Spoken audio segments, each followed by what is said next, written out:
Chief Gant! We didn't think you'd be back so soon. Fortunately, I'm a man who believes in signs. As I was walking in my meeting, I happened to look out a window and saw a stray dog running right into my oak pole. Just then I thought of a certain detective. Do you mean me, sir?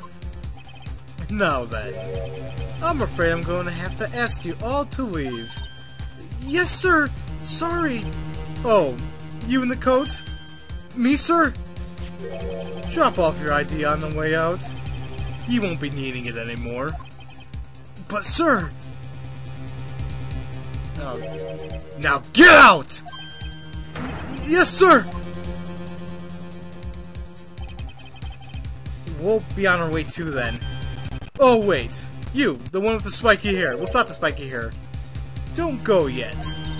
Me, sir? I'd like a word with you. But, sir, I'm not a licensed scientific investigator yet. You with the spiky hair. You're free to go. Mr. Wright! I'm scared. Look, Belle, if I told you once, I told you 1,000 times. The chief's office is off limits.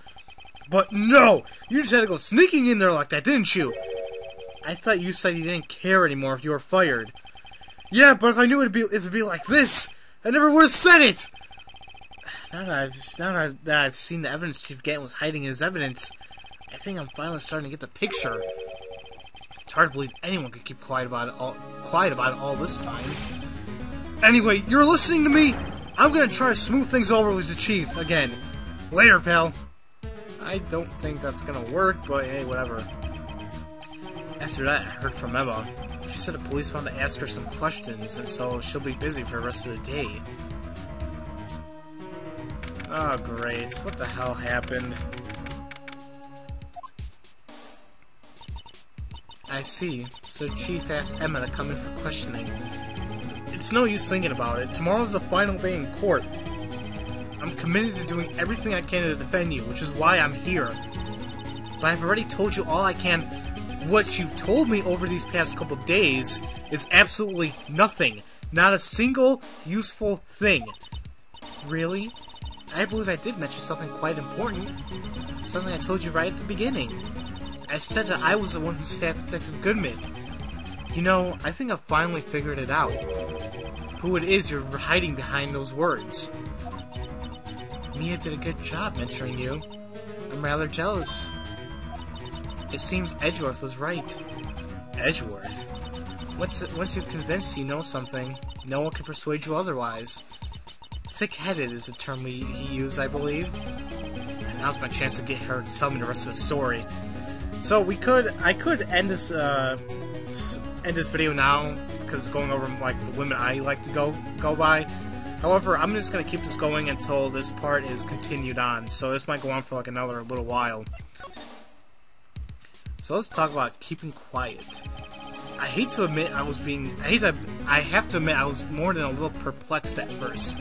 You insisted you did it, yet there was no incriminating evidence. That's when it hit me. It's not that you're unwilling to tell the truth. It's that you're incapable of doing so because of a certain individual. What an intriguing notion. A certain individual, you say? So you think I'm protecting this person? Protecting? No. I think afraid of is more like it. If I'm not mistaken, the person in question may have persuaded you to silence. For argument's sake, Mr. Wright, who may I ask is this person you're speaking of? The one I'm supposedly so frightened of. Where's this person's name? Oh, look, he came up right away. Well, Miss Skye? Mr. Wright, you are addressing the Chief Prosecutor. Do not forget your place. I take it she's still not ready to spill the beans. My apologies. Could you please tell me a bit more about the circumstances? We were partners until 2 years ago. I respect him as a detective. Assuming he is respectful, then tell me something. Why would he try to hide his crimes? His crimes? Both you and Edgeworth will be brought here before a board of inquiry for what you did. Specifically, hiding and forging evidence. Of course, these are serious offenses. Why is it, though, that Chief Gant's name was never mentioned? Chief Gant? Edgeworth didn't know the truth behind the forgery. The only party who could have possibly investigated that evidence was me. I had access because I was in second in command of that investigation. Yes, you, but also one other, Damon Gant. If you intend to accuse Chief Gant, you'll need more than just words. Show me proof that Chief Gant falsified evidence in that case. Okay, how about the evidence list that he so likely decided to hide from us? I just found this in a safe in the Chief's office. This jar piece and this strip of cloth. Do you know what these are? They're pieces of evidence from an SL9 incident. The person concealing evidence was none other than Chief Gant himself. Now tell me, why are you taking all the blame for him?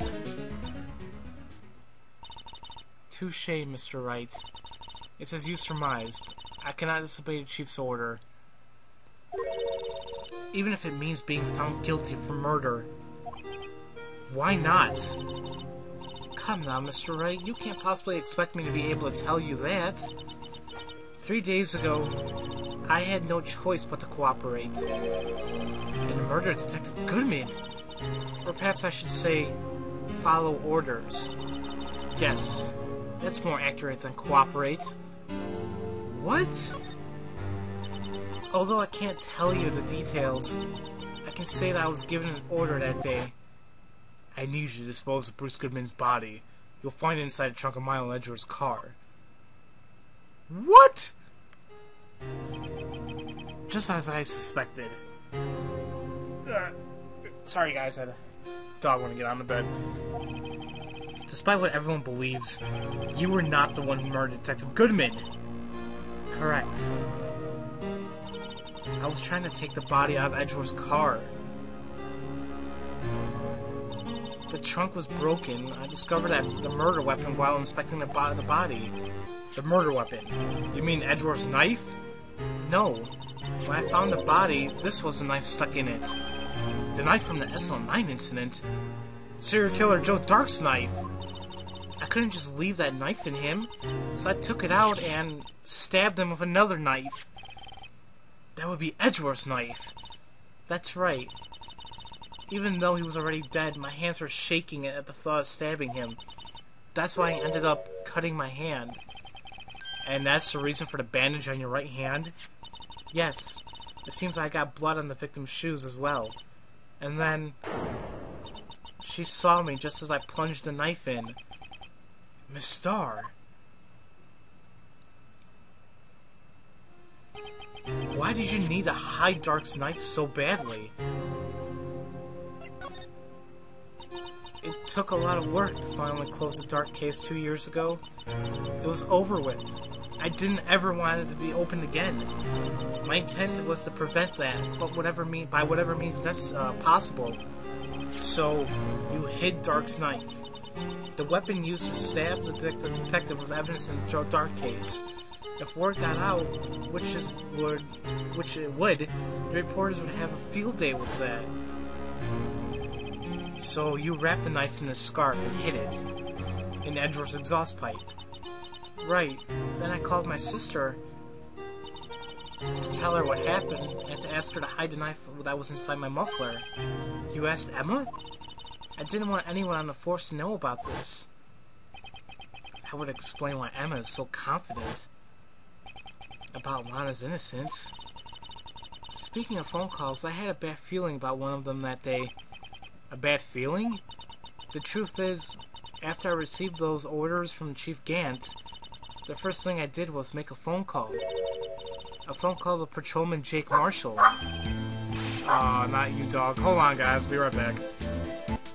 To Marshall? Why on earth would you call him? The lead investigator for the SL9 incident had been murdered. I wanted the fact to be kept hidden, and I needed help. He was the only other person I could trust. Or at least, I thought I could trust him at the time. However, it seems that after I spoke to him, he went off on an escapade on his own. Oh, you mean not wanting the case to die, he decided to take things into his own hands. He disguised himself as Detective Goodman and tried to steal the evidence. He had already stolen the ID card, but it seems he still hadn't made up his mind to break into the evidence room. After my phone call, all remaining doubts he had must have disappeared. So your phone call caused the incident in the evidence room?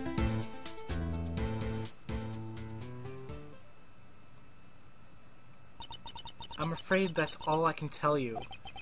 But Lana, you've earned my respect, Mr. Wright, both as a defense attorney and as an investigator. Now please, don't pursue this any further in court tomorrow. Tomorrow's trial. There's only one way to drive off Lana's demons. I've got to get to the bottom of everything. Detective Goodman's real murderer.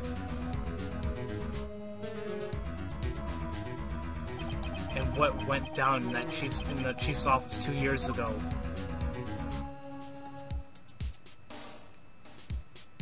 Wow, this is really getting intense. Alright guys, I hope you enjoyed the final investigation of this game. Next time we'll be going to our final court scene. And whew, we're gonna put all this crap behind us and see what the hell is gonna be finally happening. And I mean, it's intense. I mean, I'm sure you guys can think up some conclusions already, but you want to know the details. That's the awesome stuff about it. So, yep, next time we're just going to be going to court and finally putting this case to rest. So, as usual, thank you all for watching, and I'll see you guys next time for Let's Play Phoenix Wright Ace Attorney for Nintendo DS. I'll see you guys later.